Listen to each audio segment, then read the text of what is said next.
시청자 여러분 안녕하십니까? 8월 21일 굿모닝 YTN 1부 시작합니다. 먼저 주요 뉴스 보고 오겠습니다. 윤석열 대통령이 오늘 국무회의에서 한미일 정상회의 성과와 관련한 대국민 메시지를 발표합니다. 두 번째 한미일 정상회의는 내년 서울에서 개최하는 방안이 논의되고 있습니다. 기시다 후미오 일본 총리가 오염수 방류를 앞둔 후쿠시마 제1원자력 발전소를 처음으로 방문했습니다.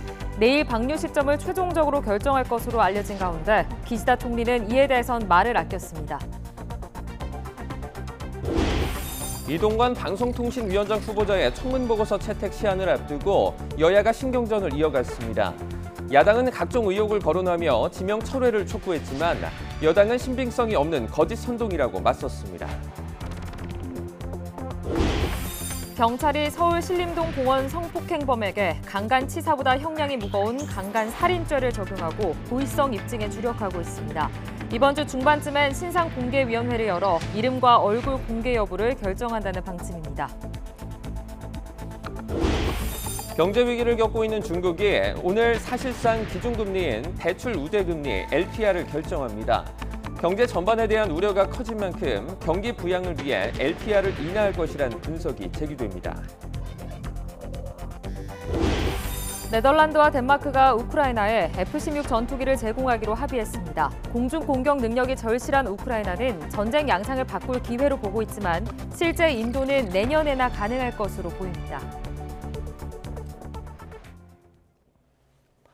첫 소식입니다. 한미일 정상회의를 마치고 귀국한 윤석열 대통령이 내년 2차 회의를 주최하겠다는 의지를 재차 밝혔습니다.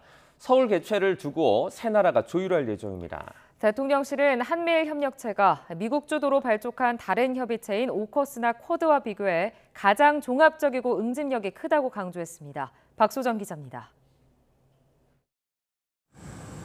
캠프 데이비드에서 한미일 밀착에 8시간을 보내고 자정 넘어 귀국한 윤석열 대통령. SNS에 올린 글에서 한미일 협력의 새로운 장을 열었다며 세 나라 사이 공유된 비전과 새로운 정신으로 캠프 데이비드를 떠날 수 있었다고 강조했습니다. 공동 기자회견에서 언급한 대로 다음에는 한국에서 정상회의를 열고 싶다는 희망을 거듭 밝혔습니다. 바이든 대통령님의 환대 다시 한번 감사드리며 다음에는 한국에서 우리 세 정상이 다시 만날 수 있기를 기대합니다. 2차 한미일 정상회의 주최를 제안한 셈인데 이를 두고 세 나라는 조율에 들어갈 예정입니다. 대통령실 고위 관계자는 YTN에 이번 회의는 미국에서 했고 지난 5월엔 히로시마에서 만났으니 다음에는 우리 차례가 자연스럽다면서 장소는 서울이 될 것이라고 전했습니다. 세 나라 정치 일정을 고려하겠지만 전적으로 대선을 앞둔 바이든 대통령에 맞추게 될 것이라며 내년 11월 미국 대선이 치러지는 만큼 하반기에는 어려울 것으로 내다봤습니다. 이번 한미일 정상회의 성과에 대해 또 다른 고위 관계자는 미국 주도로 발족했던 미국, 영국, 호주의 외교안보협의체 오커스와 미일, 호주, 인도의 안보협의체 쿼드를 넘어설 것으로 기대했습니다. 오커스나 쿼드의 협력 의제는 한두 가지에 불과하지만 한미일 협력체는 안보, 경제, 기술, 사회 보건 등까지 종합적으로 포괄할 뿐 아니라 가장 응집력이 크다는 겁니다. 대통령실은 특히 북한의 핵미사일 위협에 대응하는 전선을 더욱 강하게 만들었다고 평가했습니다. 미국, 일본과 어깨를 나란히 하는 반열에 올랐다는 말도 덧붙였습니다. 세상의 맨 앞에 서서 미국, 일본 같은 나라와 어깨를 나란히 하면서 세계를 이끌어가는 위치에 와 있다. 이것을 깨닫게 됩니다. 어떻게 보면 우리 스스로 봐도 좀 놀라운 일이 아닌가. 전쟁 등 국가 비상사태에 대비해 3박 4일 동안 진행하는 을지 연습에 앞서 윤 대통령은 오늘 을지 국무회의를 주재하고 한미일 정상회담 성과와 관련한 대국민 메시지를 발표할 방침입니다. YTN 박소정입니다. 한미일 3국 간 안보협력 강화 계획이 구체화된 이번 한미일 정상회의 결과에 대해서 북한은 아직 공식 반응을 내놓지 않고 있습니다. 오늘부터 시작되는 한미연합훈련, 을지 자유의 방패 연습 기간 기습 도발에 나설 수 있다는 우려도 나오고 있습니다. 조수연 기자입니다. 미국 캠프 데이비드에서 열린 한미일 정상회의에서 세 나라는 3자 협의에 대한 공약을 별도 문건으로 채택했습니다. 군사동맹 수준까지는 아니지만 공동 위협에 함께 대응하겠다는 의지를 명확히 한 겁니다. 특히 북한의 도발 등에 맞서 합동 군사훈련도 정례화하기로 했는데 어찌된 일인지 북한은 침묵을 이어가고 있습니다. 노동신문과 조선중앙통신은 물론 대외 선전 매체를 통해서도 관련 반응을 내놓지 않고 있습니다. 한미일 삼각공조에 대한 대응 수위를 일단 고심하고 있는 것으로 보이는데 문제는 추가 도발 가능성이 여전히 열려 있다는 점입니다. 실제로 국가정보원은 북한이 한미일 정상회의나 한미연합훈련을 겨냥해 여러 종류의 도발을 준비하는 징후를 포착했습니다.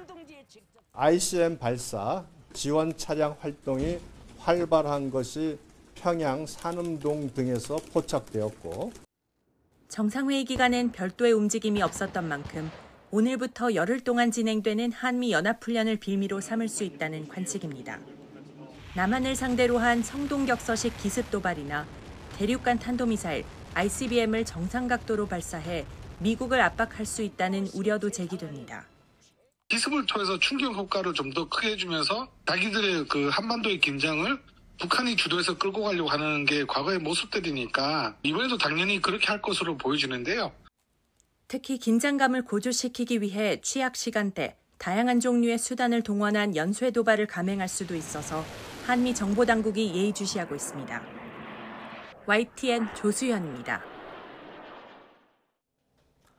기시다 후미오 일본 총리가 처음으로 후쿠시마 제1원전을 찾아 오염수 해양 방류 설비를 점검했습니다. 방류가 임박한 시점에서 사실상 막판 점검 성격으로 보이는데 기시다 총리는 어민단체와의 면담 뒤 가기에서 방류 시점을 결정할 전망입니다. 도쿄에서 김세호 특파원입니다. 한미일 정상회담 일정을 마친 기시다 후미오 총리가 후쿠시마 제1원전 오염수 해양 방류 시설을 찾았습니다. 기시다 총리로서는 첫 방문입니다. 기시다 총리는 오염수를 정화하는 다핵종 제거 설비 알프스를 비롯한 방류 설비를 확인했습니다. を見て、また担当者の話を聞いて、アルプス処理水の海洋放出にあたっての安全性の確保の取り組み状況について直接報告を受けました。 도쿄전력 사장은 기시다 총리와의 면담에서 소문 피해 대책과 배상 문제 등을 총괄할 팀을 설치하겠다는 뜻을 전했습니다. 일본 정부는 내일 가게에서 방류 시점을 최종 결정할 것으로 알려졌습니다. 다만 기시다 총리는 구체적인 방류 시점에 대해서는 여전히 말을 아꼈습니다. 今の時点でこの具体的に時期についてまだ申し上げることは控えなければならないと思っています。 해양 방류에 여전히 반대하고 있는 어민들을 곧 만나겠다는 뜻도 다시 한번 밝혀 조만간 만남이 성사될 것으로 보입니다. 또 해양 방류에 반발하며 식료품 규제에 나선 중국과 관련해서는 국제사회에 투명성 높게 설명을 이어가고 있다며 오염수 방류에 대한 냉철한 판단이 확산하고 있다고 자신했습니다. 이 같은 발언은 일본의 오염수 방류에 대한 국제적 지지가 공고해지고 있다고 강조하면서 방류 강행 의지를 밝힌 것으로 풀이됩니다. 도쿄에서 YTN 김세호입니다. 더불어민주당은 후쿠시마 오염수 방류 문제와 관련해 윤석열 대통령이 이신 전심으로 소통해야 할 대상은 일본 총리가 아니라 대한민국 국민이라고 비판했습니다. 박성중 대변인은 어제 국회 브리핑에서 윤 대통령과 기시다 총리가 오염수 문제를 두고 이심전심이라는 뜻의 아웅의 호흡을 보였다는 일본 외무성 간부의 발언을 인용하며 이같이 밝혔습니다. 이어 일본은 이미 방류를 기정사실화하고 정해진 순서를 밟고 있는데 오염수 방류로 가장 큰 피해를 볼 대한민국의 대통령은 도대체 누구를 대변하고 있는 것이냐고 반문했습니다. 이에 국민의힘은 국제원자력기구 IAEA의 점검이 계획대로 진행되는지 국제사회의 투명한 점검이 필요하다고 강조했습니다. 강민국 수석대변인은 어제 논평을 통해 윤석열 대통령이 한미일 정상회담 기자회견에서 3국 국민과 모든 인류의 건강 그리고 안전이 최우선적으로 고려돼야 한다는 점을 거듭 부각했다며 이같이 밝혔습니다. 이어 민주당의 관련 공세에 대해선 외교는 국익이라는 성과로 결과를 말한다며 국익의 가치가 선동거리로 전락해서는 안 된다고 비판했습니다. 이동관 방송통신위원장 후보자 인사청문 경과보고서 채택 시한을 하루 앞둔 어제 이 후보자가 방송정책을 총괄할 자격이 있는지를 놓고 정치권의 공방이 계속됐습니다. 각종 의혹을 받는 이 후보자는 수사 대상이라는 야당의 공세에 여당은 거짓 선동을 멈추라고 반발했습니다. 손효정 기자입니다. 휴일에 기자 간담회를 자청한 민주당은 이동관 방송통신위원장 후보자의 의혹을 조목조목 거론하며 윤석열 대통령의 지명 철회를 거듭 촉구했습니다. 이 후보자 임명을 강행하면 거대한 늪에 빠질 거라며 귀국한 윤석열 대통령을 압박했습니다. 이동관 후보자의 임명은 결국 윤 대통령에겐 거대한 늪이 될 것입니다. 발버둥 치면 칠수록 빨려 들어가 다시는 밖으로 나올 수 없는 늪 말입니다. 특히 이명박 정부 시절 언론 장악 의혹, 아들 학교 폭력 무마 의혹 등을 지적하며 이 후보자는 인사청문 대상이 아닌 수사 대상이라고 날을 세웠습니다. 인사청문회 과정에서 이 후보자가 거짓말을 했다고 주장하며 위증 등의 문제에 대한 법적 조치도 검토하기로 했습니다. 공소시효가 지났다는 이유로 아주 뻔뻔하게 후한무치하게 또 적반하장격으로 큰소리 치고 있는 이동관 씨의 그 준법 정신과 법에 대한 태도는 공직자로서 정말로 자격이 없게 오고 자료 제출 거부 역시 도를 넘었다고 보고 방송통신위원회와 대통령 비서실 등 기관 13곳에 대해선 고발 조치에 들어갔습니다. 하지만 국민의힘은 민주당의 공세를 신빙성 없는 카더라 의혹 제기로 깎아내렸습니다. 윤 대통령의 인사권을 발목 잡기 위해 이 후보자 끌어내리기에만 매달리고 있다는 겁니다. 그러면서 언론 장악에 앞장선 건 오히려 민주당과 문재인 정권이었다며 편향된 공영 방송을 거머쥐고 기득권을 놓지 않겠다는 발악을 멈추라고 쏘아붙였습니다. 더불어민주당은 솔직해지십시오. 방송 장악이 두려운 것이 아니라 방송 정상화가 두려운 것 아닙니까? 한마디로 이동관 후보자는 좌편향된 방송을 바로잡을 적임자라는 건데 여당은 내부 악재에 휩싸인 민주당의 정치적 의도까지 의심했습니다. 이재명 대표를 지키기 위해 방송마저 정쟁 수단으로 삼지 말고 청문 보고서 채택에 협조하라고 요구했습니다. 민주당이 진정으로 언론의 자유와 독립을 위한다면 근거 하나 없는 도 넘은 발목 잡기와 거짓 선동 공세를 멈추고 청문 보고서 채택에 나서야 할 것입니다. 여야의 입장차가 워낙 첨예해 이 후보자 인사청문 경과 보고서 합의는 쉽지 않을 거란 관측이 많습니다. 결국 윤석열 대통령의 재송부 요청을 거쳐 보고서 채택 없는 임명 수순을 밟게 될 거란 전망이 나오고 있습니다. YTN 손효정입니다. 경찰이 서울 신림동 공원에서 여성을 성폭행하고 때려 숨지게 한 30대 남성 피의자에게 강간 살인 혐의를 적용했습니다. 서울관악경찰서는 강간 상해 혐의로 구속된 30대 남성 최모 씨에 대한 혐의를 강간 살인으로 변경했습니다. 경찰은 피해자가 숨질 수 있다는 가능성을 최 씨가 미리 알았을 미필적 고의가 인정된다고 보고 있습니다. 강간 살인죄는 사형 또는 무기징역으로 처벌하도록 규정돼 징역 10년 이상 최대 무기징역이 가능한 강간치사죄보다 형량이 더 무겁습니다. 이와 함께 경찰은 이번 주 중반쯤 신상정보공개위원회를 열어 최 씨의 이름과 얼굴의 공개 여부를 결정할 방침입니다. 서울 신림동 공원 성폭행 사건 피해 여성이 중환자실에서 치료받다 끝내 숨진 가운데 고인의 빈소에는 조문 행렬이 이어졌습니다. 초등학교 교사였던 고인이 출근길에 변을 당한 것으로 알려지면서 안타까움은 더욱 커지고 있습니다. 임혜진 기자입니다. 장례식장을 가득 메운 화한 끝에 환한 미소를 띤 영정 사진이 놓여 있습니다. 영정 아래 놓인 동료의 편지에는 소중한 동료를 잃은 슬픔이 고스란히 담겼습니다. 서울 신림동 공원 성폭행 사건으로 중환자실에서 치료받던 피해 여성이 결국 숨진 가운데 빈소에는 침통한 분위기가 가득합니다. 초등학교 교사였던 고인은 지난 17일 오후로 예정돼 있던 교내 연수를 준비하기 위해 출근하려다 변을 당한 것으로 알려졌습니다. 유족과 지인들은 고인을 남들이 꺼리는 일을 도맡아 하는 심성이 고운 사람으로 기억합니다. 항상 솔선수범하고 다른 사람들 하기 싫다고 하는 거 먼저 손들어서 하고 남한테 서운한 소리, 아쉬운 소리 못하고 정말 천사 같은 친구였어요. 그래서 이제 이번에도 학교에 굳은 일 하다가 그냥 봉변 당한 것 같아서. 서울 신림동에서 흉기 난동 사건이 일어난 지 얼마 되지 않아 같은 지역에서 또다시 강력범죄가 일어난 데 안타까움을 표하기도 했습니다. 한 번 있었던 곳이니까 아무래도 잘 챙기겠지. 더 잘 하겠지. 다른 지역들보다 더 신경 써주겠지. 경찰분들이 알아서 잘 하실 거다. 우리나라 경찰 유능하다고 믿는다라고 이야기를 했었다고. 유족들은 방학임에도 맡은 일을 하기 위해 출근하려다 변을 당한 만큼 순직으로 인정해야 한다고 호소했습니다.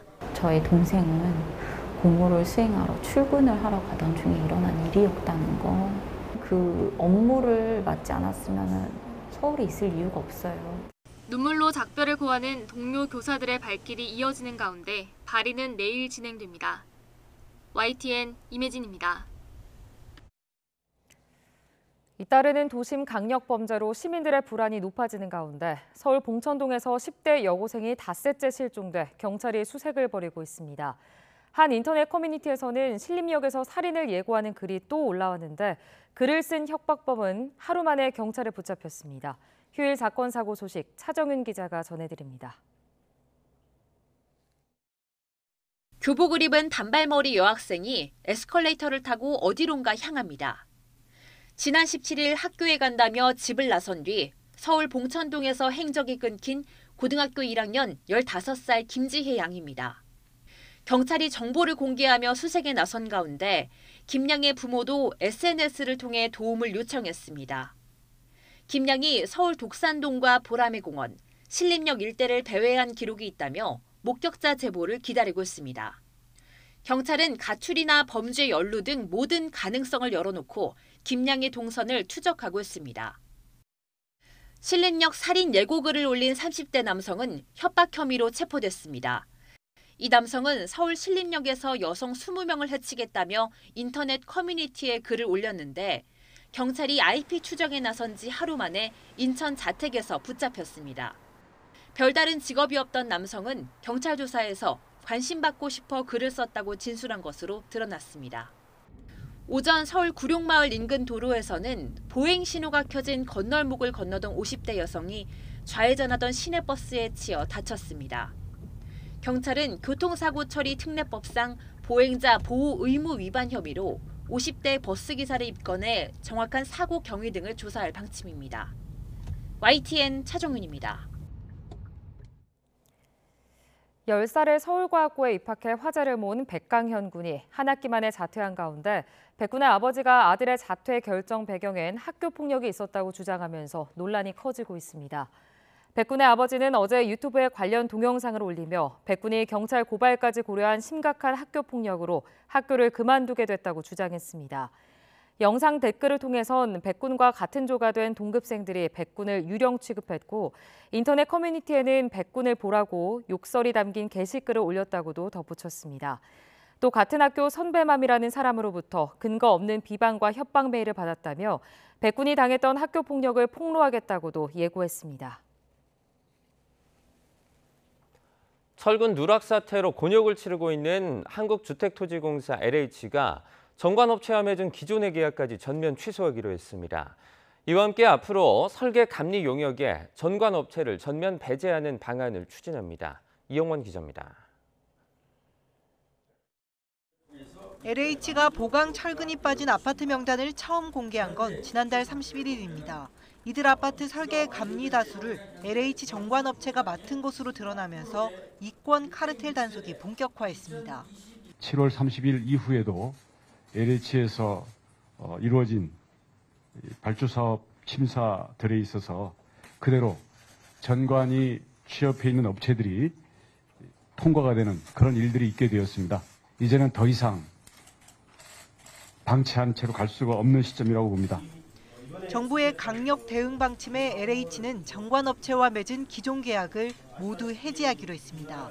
지난달 31일 이후 맺은 계약 11건이 대상으로 규모는 648억 원에 달합니다. 입찰 심사가 진행되고 있는 설계 감리 용역 23건은 모두 절차를 중단합니다. 법적인 문제는 분명히 있을 수 있습니다. LH 입장에서는 전관의 고리를 이번 기회에 어떻든 단절하겠다는 단호한 의지의 표현으로 이번 취소분을 포함해 용역을 다시 발주할 때는 정관업체 입찰을 배제합니다. 또 설계 감리업체를 선정할 때 LH 퇴직자 명단을 의무적으로 내게 하고 정관이 없는 업체에 가점을 주기로 했습니다. 더 나아가 설계 감리 용역에 정관업체 참여를 전면 배제하는 방안도 추진합니다. 이 밖에 정부는 LH 퇴직자와 정관업체 데이터베이스를 만들어 관리할 방침입니다. LH 퇴직자 취업이 제한되는 기업도 기존보다 늘리기로 했습니다. 국토부는 이 같은 방안을 구체화해 오는 10월 발표할 계획입니다. YTN 이영훈입니다. 한국토지주택공사의 무량판 아파트 보강 철근 누락 사태 이후 공공주택 공급 일정도 불가피하게 차질을 빚을 것으로 보입니다. 올해 부동산 경기 둔화와 공사비 인상으로 가뜩이나 착공 실적이 크게 줄었는데 장기적으로 무주택 서민들이 피해를 볼 수 있다는 우려가 나오고 있습니다. 윤혜리 기자입니다. 경기 화성시에 있는 공공분양 아파트 단지 공사 현장입니다. 무량판 구조가 적용됐지만 지난달 말 LH 아파트 전수조사 대상에서 빠졌습니다. 오는 2025년 6월 입주 예정으로 다음 달부터 미분양 물량 50여 가구에 대한 선착순 계약이 진행될 예정이었지만 중단됐습니다.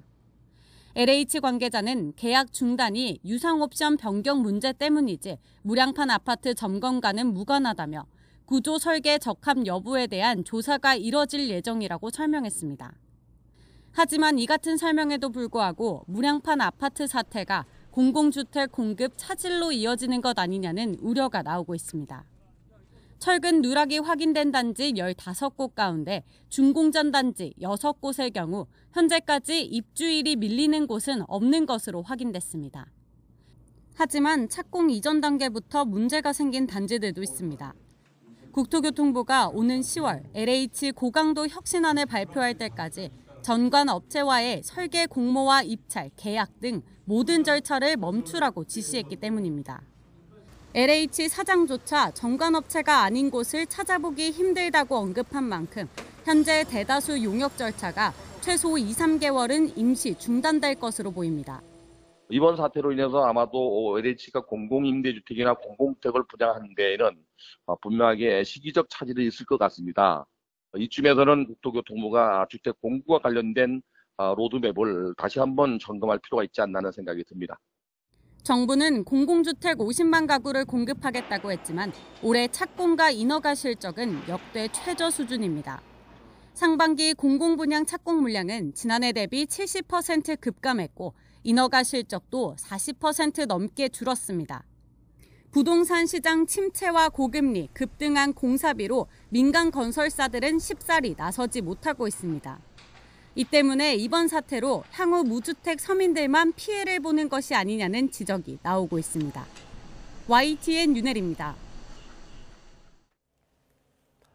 최근 중국 부동산 업체에 잇따른 디폴트 사태에 대해서 정부가 국내 영향이 제한적이라며 필요한 때 시장 안정 조치를 시행하겠다고 밝혔습니다. 추경호 부총리 겸 기획재정부 장관은 어제 간담회를 열고 경제금융 현안과 영향을 점검했습니다. 중국 부동산 개발업체에 대한 국내 금융사의 위험 노출액은 4천억 원으로 크지 않다고 정부는 진단했습니다. 참석자들은 그러나 향후 국내 영향을 배제할 수 없다는 데 공감하면서 주요 위험 요인에 대한 실시간 모니터링을 강화하기로 했습니다. 중국 대형 부동산 업체들이 휘청거리면서 경제 위기론이 커지고 있는 가운데 중국이 오늘 기준금리를 발표합니다. 경기 부양을 위해 인하할 것으로 보이는 가운데 경제 위기를 풀어나갈 실마리가 될 수 있을지 주목됩니다. 조용성 기자가 보도합니다. 중국의 부동산과 금융업계에 채무 불이행 위기가 퍼지는 가운데 인민은행이 사실상의 기준금리인 대출 우대 금리를 곧 결정합니다. 시장에서는 중국 당국이 경기 부양을 위해 금리를 우선 소폭 인하하는 데 그칠 것으로 보고 있습니다. 총체적 위기에 직면한 만큼 대규모 부양책이 필요하지만 미국도 고려해야 하기 때문입니다. 미국과의 금리 격차가 벌어지면 자본 유출이라는 부작용을 불러올 수 있습니다. 중국은 어려움은 겪고 있지만 여전히 경제 성장을 이뤄낼 것이라 자신합니다. 今年以来国民经济持续稳定恢复服务业保持较快增长 하지만 월스트리트 저널은 중국의 40년 호황이 끝났다는 제목으로 경제적 모델이 망가졌다며 위험 신호가 널려 있다고 평가했습니다. 실제로 중국 경제의 25%를 차지하는 부동산 부문에서 올해 들어 개발 투자가 8.5% 줄어들며 5달째 내리막길을 걷고 있고 갈수록 부동산 매물은 늘고 개발 자금은 줄어드는 적신호가 뚜렷해지고 있습니다. 이에 중국 당국은 기존의 경기 부양책대로 고속도로와 공항 등 사회 기반 시설 확충을 꾀하지만 지방 정부를 중심으로 과잉 중복 투자가 이뤄지면서 효과가 떨어지는 반면 부채는 쌓이는 현상이 두드러졌다고 평가받습니다. If we cannot see the land sales rebounding again, then that will have an impact on the fiscal situation of a lot of local governments. 영국 자문업체 캐피털 이코노믹스가 분석한 2030년 중국 경제 성장률은 2% 안팎. 현재 경기 둔화 조짐을 보이는 중국 경제가 결국 1990년대 이후 만성적 침체를 겪는 일본과 비슷한 경로를 걸을 수 있다는 전망이 나옵니다. YTN 조용성입니다. 러시아가 주말에 전선 후방의 우크라이나 북부 도시를 공습해 현재까지 7명이 숨지고 148명이 다쳤다고 로이터 통신 등이 보도했습니다. 우크라이나 내무부는 현지 시간 19일 오전 러시아가 발사한 미사일이 우크라이나 북부 체르니히우주의 주도인 체르니히우 도심 광장을 공격했다고 밝혔습니다. 사상자는 주로 주말을 맞아 교회를 방문하던 이들이었고 6살 소녀가 숨지고 부상자 중 어린이가 10명이 넘는다고 우크라이나 내무부는 전했습니다. 네덜란드와 덴마크가 우크라이나에 F-16 전투기를 제공하기로 합의했습니다. 공중 공격 능력이 절실한 우크라이나는 전쟁 양상을 바꿀 기회로 보고 있지만 실제 인도는 내년에나 할 수 있을 것으로 보입니다. 류재복 기자의 보도입니다. 네덜란드를 방문한 젤렌스키 우크라이나 대통령은 공군 기지를 찾아 F-16 전투기를 직접 살폈습니다. 마르크 류터 총리와 회담을 마친 뒤 전투기 인도에 합의했다고 밝혔습니다. 미국이 전투기 제공을 허가한 지 이틀 만입니다. We can announce that the Netherlands and Denmark commit to transfer F-16 aircraft to Ukraine and the Ukrainian Air Force. 공중 공격 능력이 러시아보다 뒤진 우크라이나에 F-16 전투기는 천군만마나 다름없습니다. 하지만 조종 훈련을 받는 데만 적어도 반년은 걸릴 것으로 보입니다. 여기에 유지 보수 능력까지 갖추려면 시간이 더 필요합니다. 빨라야 내년 초쯤 인도될 수 있을 거란 전망입니다. F-16 неодмінно дадуть нову таку енергію, впевненість, нову мотивацію для і воїнів, і для цивільного населення, і дадуть, я впевнений, новий результат для України і всієї Європи. 우크라이나 대반격이 시작된 뒤 2달이 넘었는데 성과는 만족스럽지 않습니다. 지뢰밭과 참호에 의존해 버티기에 들어간 러시아군 방어선을 뚫기 녹록치 않기 때문입니다. 전쟁이 몇 년 동안 이어질 거란 비관적 전망까지 나오는 상황에서 F-16 전투기가 양상을 바꿀 수 있을지 주목됩니다. YTN 유재복입니다.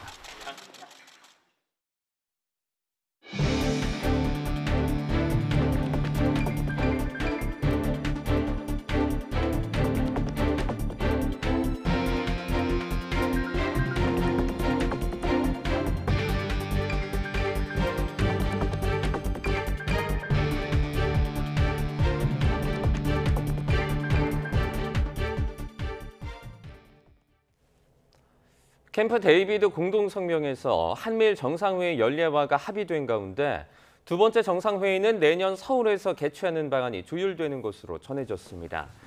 대통령실 고위관계자는 YTN에 윤 대통령이 공동기자회견 마지막에 다음에는 한국에서 새 정상이 다시 만나길 기대한다고 말한 대로 2차 한미일 정상회의를 서울에서 개최하자고 제안을 했고 이를 두고 세 나라가 조율할 것이라고 밝혔습니다. 윤 대통령은 어제 SNS에도 다음 3국 정상회의를 주최하기를 희망한다고 적었습니다. 첫 회의는 미국이 주도해서 연 만큼 두 번째 회의 주최를 일본이 강하게 원하는 게 아니라면 서울에서 열릴 가능성이 크다는 해석이 나옵니다. 오늘부터 열흘간의 일정으로 후반기 한미연합훈련인 을지자유의 방패 UFS 연합연습이 실시됩니다. 한미는 훈련에 앞서 이번 훈련은 북한의 고도화된 핵과 미사일, 우크라이나 전쟁 등에서 보여준 변화하는 안보 상황에 초점을 맞췄다며 이를 위해 연합 야외 기동훈련이 예년에 비해 대폭 늘었다고 밝혔습니다. 또 지난해 창설된 주한미 우주군도 처음으로 훈련에 참가할 예정인데 주한미군은 이와 관련해 UFS 연습은 태평양에서 실시하는 훈련 가운데 가장 규모가 크다면서 연합 작전 능력을 점검할 방침이라고 전했습니다.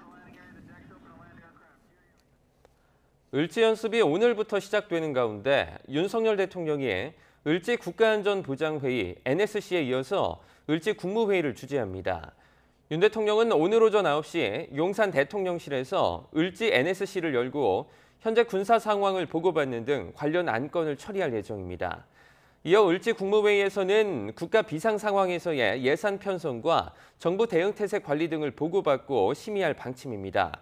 이와 함께 윤 대통령은 국무회의에서 미국 캠프 데이비드에서 열린 한미일 정상회의의 성과에 대해서 대국민 메시지를 발표할 것으로 보입니다. 기시다 후미오 일본 총리가 어제 오염수 해양 방류를 앞둔 후쿠시마 제1원자력발전소를 처음으로 방문했습니다. 한미일 정상회의 뒤 귀국한 기시다 총리는 후쿠시마 원전에서 오염수를 정화하는 다핵종 제거 설비를 비롯한 방류 설비를 시찰했습니다. 기시다 총리는 시찰 뒤 기자들과 만나 방류 개시 시점과 관련해 안전성 확보와 소문 대책 대응 상황을 정부 전체가 확인해 판단할 것이라며 구체적 시기에 대한 언급은 자제했습니다. 일본 정부는 내일 가기를 열어 오염수 방류 시기에 대한 막바지 협의를 열고 구체적인 시점을 결정할 수도 있다는 관측이 나옵니다. 기시다 일본 총리의 후쿠시마 원전 시찰 등 오염수 방류 결정이 임박했다는 전망이 나오면서 우리 정치권의 관련 공방도 다시 거세지고 있습니다. 후속 검증에 주력할 때라는 여당과 장외 집회까지 예고한 야당이 팽팽하게 맞붙었습니다. 박광렬 기자입니다. 이번 한일 정상간 만남에서 오염수 문제가 논의되지 않은 걸 따져 물었던 민주당은 공세의 고삐를 더 조였습니다. 기시다 일본 총리의 원전 시찰 등을 거론하며 방류 반대 여론전에 다시 불을 붙였습니다. 특히 사실무근이라는 정부의 해명에도 정부와 여당이 내년 총선을 의식해 비공식적으로 오염수 조기 방류를 요청했다는 일본 언론 보도를 거듭 부각했습니다. 결국은 한미일 정상회담 이후에 방류하겠다라고 하는 것이 일본 측에서 계속 나왔던 얘기인데 한국과 일본이 어느 정도 서로 의견을 보고 같이 가고 있는 거 아니냐 이렇게 이제 의혹의 시선으로 볼 수밖에 없는 거고요. 한동안 중단했던 장외 집회를 재개하겠다는 뜻도 내비쳤습니다. 방류 저지의 뜻을 함께하는 모든 세력과 힘을 합치겠다며 이 거점별 나아가 전국 단위 행보 가능성까지 열어뒀습니다. 국민의힘은 정치 선동을 멈추라며 발끈했습니다. 지금은 오염수 방류가 IAEA 계획대로 처리되는지 국제사회의 투명한 점검을 지속적으로 확인하는 게 중요하다고 맞섰습니다. 윤 대통령 역시 한미일 정상회의 때 이런 원칙을 강조했는데 민주당은 외교 성과를 깎아내리는 데만 혈안이라고 날을 세웠습니다. 실질적으로 외교적 홈런을 친 것이나 다름없는데 민주당이 여기에 대해서 일방적인 또 외교 폄훼를 하고 있다. 또 윤석열 대통령께서 수차례 반복했던 것과 같이 우리 당의 입장 그리고 정부의 입장은 국민의 건강이 최우선이다. 한 발 더 나가 민주당의 오염수 관련 여론전엔 정치적 의도가 담겼다고 비판했습니다. 이재명 대표의 사법 리스크와 혁신안을 둘러싼 계파 갈등 등 내부 문제를 덮기 위해 국론 분열을 조장하고 있다고 꼬집었습니다. 일본 정부가 이르면 이번 달 말 방류를 시작할 거란 관측이 나오는 가운데 오염수 문제가 8월 임시국회는 물론 다가오는 정기국회와 국정감사의 뇌관으로 떠오르고 있습니다. YTN 박광렬입니다. 지난주 금요일 이동관 방송통신위원장 후보자 청문회에 격돌했던 여야가 청문 보고서 채택 여부를 놓고 또다시 진통을 예고하고 있습니다.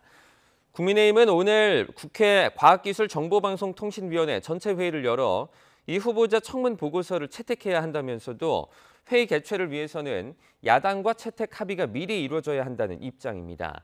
반면 민주당은 일단 회의를 열어 청문 보고서 채택 여부를 다시 논의해야 한다고 주장하고 있습니다. 오늘까지 청문 보고서 채택이 불발될 경우 대통령은 10일 내 기간을 정해 보고서 재송부를 요청할 수 있고 국회가 응하지 않으면 청문 보고서 없이 후보자를 임명할 수 있습니다. 김명수 대법원장 임기가 다음 달 24일 끝나는 가운데 이르면 오늘 윤석열 대통령이 차기 대법원장 후보자를 지명할 전망입니다. 누가 거론되는지 임성호 기자가 정리했습니다. 차기 대법원장 후보로 유력하게 거론되는 인사는 2명입니다. 먼저 오석준 대법관이 있습니다. 현 정부 첫 대법관이기도 한 오 대법관은 합리적 중도 성향으로 분류됩니다. 법리와 재판 실무에 능통할 뿐 아니라 2차례 법원행정처 공보관을 지내며 소통 능력이 뛰어나다는 평가를 받습니다. 하지만 800원을 횡령한 버스기사 해고가 정당하다고 본 판결이나 윤 대통령과 사법시험을 함께 준비한 친분 등이 부담이 될 수 있습니다. 이런 친분 관계로 인해서 이런 사법부의 독립을 가장 또 지켜야 되는 대법관으로서 이게 제대로 할 수 있을 것인지에 대한 그런 국민적 우려가 있다는 점을 유념하고 명심하겠습니다. 이종석 헌법재판관도 있습니다. 서울고법 수석 부장판사, 수원지방법원장을 지내며 법원 안팎에서 신망이 두텁다는 평가를 받고 보수 성향으로 분류됩니다. 2019년 4월 낙태죄 폐지 헌재 결정 때는 합헌 의견을 냈고 올해 3월 검수완박 법안 관련 권한쟁의 심판에선 각하 결정을 내린 다수 의견에 반대해 검수완박법이 전반적으로 위헌 요소가 있다는 의견을 내기도 했습니다. 이외에도 홍승면, 이균용 부장판사 등이 최종 후보군으로 거론됩니다. 대법원장은 대통령이 후보를 지명한 뒤 국회 동의를 얻어야만 임명할 수 있습니다. 현재 민주당이 다수당인 여소야대 국면인 만큼 윤 대통령이 지명할 후보자의 이력과 성향에 따라 차기 대법원장 임명 시기가 좌우될 전망입니다. 차기 대법원장이 다루어야 할 현안은 산적해 있습니다. 우선 김명수 대법원장 취임 이후 2배 가까이 급증한 재판 지연 문제 해결이 시급합니다. 또 인기 투표로 전락했다는 비판이 나오는 법원장 후보 추천제와 고등법원 부장판사 승진제 폐지 등 김명수 대법원장표 개혁 조치의 후유증을 극복하는 일도 중요한 숙제들입니다. YTN 임성호입니다. 국회 국방위원회와 법제사법위원회는 오늘 각각 전체 회의를 열고 고 최상병 사건에 대한 현안 질의를 진행합니다. 이 자리에선 해병대 수사단의 수사 결과가 경찰로 이첩되는 과정에서 외압이 있었는지를 놓고 여야 간의 공방이 예상됩니다. 최상병 순직 사건을 수사하는 과정에서 항명 혐의로 입건이 된 박정훈 전 해병대 수사단장은 자신을 둘러싼 정계 진출서를 일축했습니다. 박 대령은 법률 대리인을 통해서 낸 입장문에서 시작도 그러했고 지금도 앞으로도 군인이라며 정치, 여야, 정무적인 판단은 잘 모르고 알고 싶지도 않다고 밝혔습니다. 그러면서 자신은 오로지 군인으로서 정치적인 중립을 지키며 명예를 되찾을 것이라고 강조했습니다. 박 대령이 입장문을 낸 건 오늘 국회 국방위원회 전체 회의를 앞두고 관련 사건이 정쟁화되는 것을 의식한 거란 해석도 나오고 있습니다. 대전에서 발생한 신협 강도 사건을 수사하고 있는 경찰이 범행에 사용된 오토바이를 찾았습니다. 용의자의 신원은 아직 파악되지 않았습니다. 이상곤 기자의 단독 보도입니다. 모자와 복면으로 얼굴을 가린 남성이 인도에 세워져 있는 오토바이를 타고 유유히 사라집니다. 도난 신고된 이 오토바이는 다음날 대전 신협 강도 사건에 사용됐습니다. 용의자는 대전 관저동의 한 신협에 오토바이 헬멧을 쓰고 들어가 소화기 분말을 뿌리고 흉기로 직원들을 위협해 3,900만 원을 빼앗아 달아났습니다. 용의자 추적에 나선 경찰이 CCTV를 분석한 끝에 범행에 사용한 오토바이를 발견했습니다. 도주에 사용된 오토바이는 한 대 더 있었는데 이 역시 경찰이 또 다른 장소에서 확보했습니다. 범행에 사용된 오토바이는 찾았지만 용의자의 행방은 여전히 묘연한 상태입니다. 아직 용의자의 신원이 파악되지 않았기 때문입니다. 경찰은 이번 범행이 철저히 계획된 것으로 보고 있습니다. 용의자는 훔친 오토바이를 이용해 범행을 저지르고 소화기도 챙겨 달아나 증거를 남기지 않은 것으로 전해졌습니다. 또 장갑을 착용한 채 이동하면서 지문을 남기지 않았고 이동 동선도 상당히 복잡해 경찰이 CCTV 분석에 애를 먹고 있습니다. 경찰은 용의자가 택시를 타고 이동한 사실도 확인하고 추격에 고삐를 죄고 있습니다. YTN 이상곤입니다. 일본 삿포로를 출발해 인천으로 향할 예정이던 진에어 항공기가 20시간 넘게 지연되며 승객들이 큰 불편을 겪었습니다. 어제 낮 12시 삿포로 공항에서 인천공항으로 가려던 진에어 항공편이 항공기 결함을 이유로 지연됐습니다. 이로 인해 승객 360명이 재출발 등에 대한 안내를 받지 못한 채 공항에서 수시간 동안 대기했고 어젯밤 11시 50분 180여 명이 먼저 대체 항공편으로 인천으로 향했습니다. 진에어 측은 어제 오전 9시 반쯤 정비를 마치고 대체 항공편에 오르지 못한 승객 100여 명을 수송할 방침입니다. 많지 않은 40대 운전자가 차량을 잇따라 들이받고 도주하다가 경찰에 붙잡혔습니다. 어제 저녁 7시 20분쯤 경기도 안양시 만안구 안양중앙시장 인근에서 40대 남성 A씨가 골목길에 주차된 차량을 잇따라 들이받았습니다. A씨는 도로에서도 운행 중이던 차량을 여러 대 들이받은 뒤 신고를 받고 출동한 경찰에 10여 분 만에 붙잡혔습니다. 이 과정에서 다친 사람은 없었지만 차량 8대가 피해를 본 것으로 파악됐습니다. 체포 당시 A씨의 혈중 알코올 농도는 0.183%로 면허 취소 수치를 훌쩍 넘은 것으로 조사됐습니다. 이혼 후 양육권을 가진 부모가 자녀에게 다른 부모의 험담을 하면서 만나지 못하게 하는 행위를 부모 따돌림이라고 부릅니다. 부모 따돌림은 자녀에게 스트레스를 줄 뿐만 아니라 아동학대 발견을 늦추기도 해서 대책이 필요하다는 지적이 나옵니다. 김다연 기자입니다.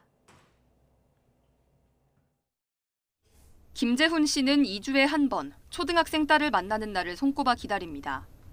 아이의 엄마와 헤어질 때 양육권을 넘겨서 법원이 정한 면접교섭일에만 딸을 볼 수 있기 때문입니다. 하지만 약속은 만남 직전 깨지기 일쑤였고 살갑던 딸이 점차 아빠를 멀리하는 낌새도 느꼈다고 말합니다. 쉽게 따지면 뭐 아이가 힘들다는 핑계, 그리고 또 이제 차비 없다는 핑계, 그리고 일 가야 된다는 핑계, 그리고 자기 몸 안 좋다는 거. 심지어 딸이 엄마와 엄마의 동거남에게 학대받는 듯한 정황도 발견했다는 김 씨. 급기야 양육권을 찾아오기 위한 법정 싸움에 들어갔습니다.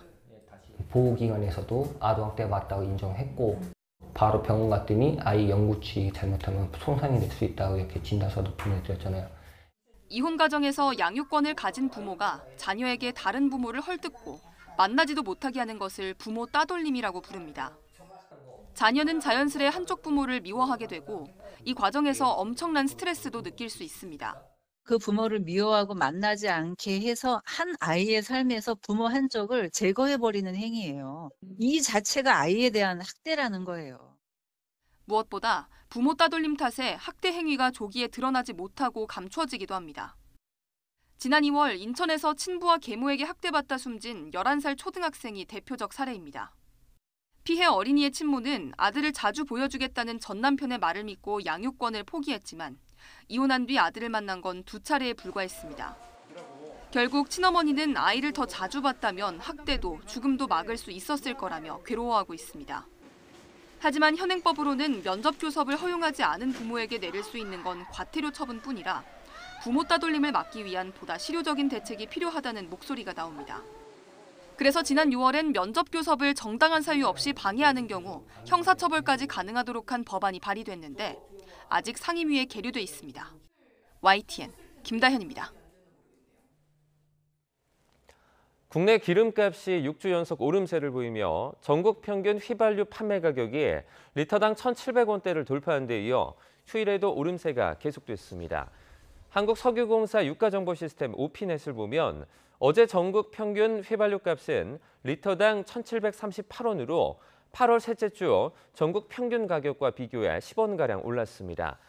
경유 판매 가격은 한 주 전 전국 평균 가격보다 23원 정도 오른 리터당 1,611원입니다. 대한석유협회 관계자는 국제 유가가 가파르게 오른 영향으로 당분간 상승세가 지속될 것이라고 전망했습니다.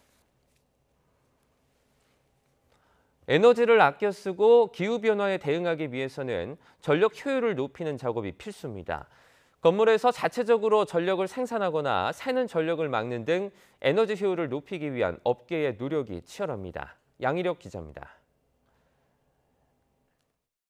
서울 청계천에 자리 잡은 지하 4층, 지상 29층짜리 빌딩입니다. 남쪽을 바라보는 건물 뒷면에 태양광 패널이 줄지어 있습니다. 4인 가구가 한 달 쓰는 전력량에 맞먹는 300kWh가 여기서 날마다 만들어집니다. 관제실에서 실시간으로 에너지 사용량을 확인하고 심야에 값싼 전기로 얼음을 얼렸다가 무더운 낮에 냉방으로 활용하는 장치도 가동합니다. 리모델링 이후 이 건물은 에너지를 10% 정도 아끼고 있습니다. 1987년 지어져 사람 나이로 치면 40 중년을 바라보는 건물이 에너지 효율이 개선된 빌딩으로 거듭난 겁니다. 에너지도 적게 쓰면서도 또 기후변화에 대응할 수 있는 또 에너지 위기에도 우리가 더 안정적으로 대응할 수 있는 그런 역량이라고 생각합니다. 그런 면에서 보면 에너지 효율이 무엇보다 중요하다고 생각합니다. 탁 트여있던 냉장고에 문을 다는 사업을 추진 중인 대형마트입니다. 전력 사용량을 평균 52% 줄였고 특히 여름철에는 63%까지 절감했습니다. 전국에 있는 개방형 냉장고에 문을 달면 61만여 가구가 1년에 사용하는 전력을 아낄 수 있다는 계산이 나옵니다. 한전의 적자 구조가 계속되는 등 전기요금 추가 인상 가능성에 기업들은 비용 절감을 위해 에너지 효율화를 고민해야 하는 상황. 정부 역시 여름철 전력 수요 절정은 지났지만 아직 더위가 가시지 않은 만큼 집중관리 기간인 다음 달 15일까지 안정적인 전력 수급에 방점을 둘 계획입니다. YTN 양일혁입니다. 중국이 부동산업계의 이단 파산 위기와 디플레이션 우려 속에 중앙은행인 인민은행이 사실상의 기준금리인 대출 우대금리 LPR을 결정합니다. 중국 경제의 하강이 예상보다 심각한 상황에서 당국은 유동성 확대를 통한 경기 부양을 위해 LPR을 인하할 가능성이 큰 것으로 전문가들은 보고 있습니다. 인민은행은 지난해 8월 이후 동결했던 1년 만기와 5년 만기 LPR을 지난 6월 각각 0.1%포인트씩 인하했고 지난달에는 동결했습니다. 블룸버그가 조사한 시장 이코노미스트들은 1년 만기와 5년 만기 LPR이 각각 0.15%포인트씩 낮춰질 가능성이 가장 큰 것으로 전망했습니다. 프로야구 SSG가 선두 LG를 물리치고 5연패에서 탈출했습니다. SSG는 선발 엘리아스가 8회까지 1실점으로 호투하며 팀의 승리를 발판을 놓았고 8회 말 LG 마무리 고우석의 폭투로 결승점을 뽑아 2대1로 승리했습니다. KT는 선발 쿠에바스의 7이닝 무실점 호투와 문상철의 결승 홈런을 앞세워 한화의 3대0으로 승리했고 MC는 홈런 3방 등 안타 18개를 몰아치며 두산을 12대5로 물리쳤습니다. 오늘도 찌는 듯한 무더위가 이어지겠습니다. 오늘 서울의 한낮 기온 32도까지 오르는 등 어제만큼 덥겠는데요. 이 더위 속에 요란한 소나기도 지나겠습니다. 비의 양은 5에서 60mm로 돌풍과 벼락을 동반하겠고요. 특히 중부 내륙에는 짧은 시간 동안에 강하게 쏟아지는 곳이 있겠습니다. 아침까지 서울 등 중북부 지방에는 빗방울이 조금 떨어지겠고요. 남부 내륙에는 안개도 짙게 끼겠습니다. 강원 동해안을 제외한 전국에 폭염특보가 내려진 가운데 오늘 서울의 한낮 기온은 32도, 대전은 33도, 광주와 대구는 34도 선까지 크게 오르겠습니다. 내일은 중부와 호남 지방에, 모레는 전국에 비가 내리겠고요. 한여름 더위는 다소 누그러질 전망입니다. 지금까지 날씨 정보였습니다. 굿모닝 YTN 1부 마칩니다. 잠시 후 2부가 이어집니다. 시청해주신 여러분 고맙습니다.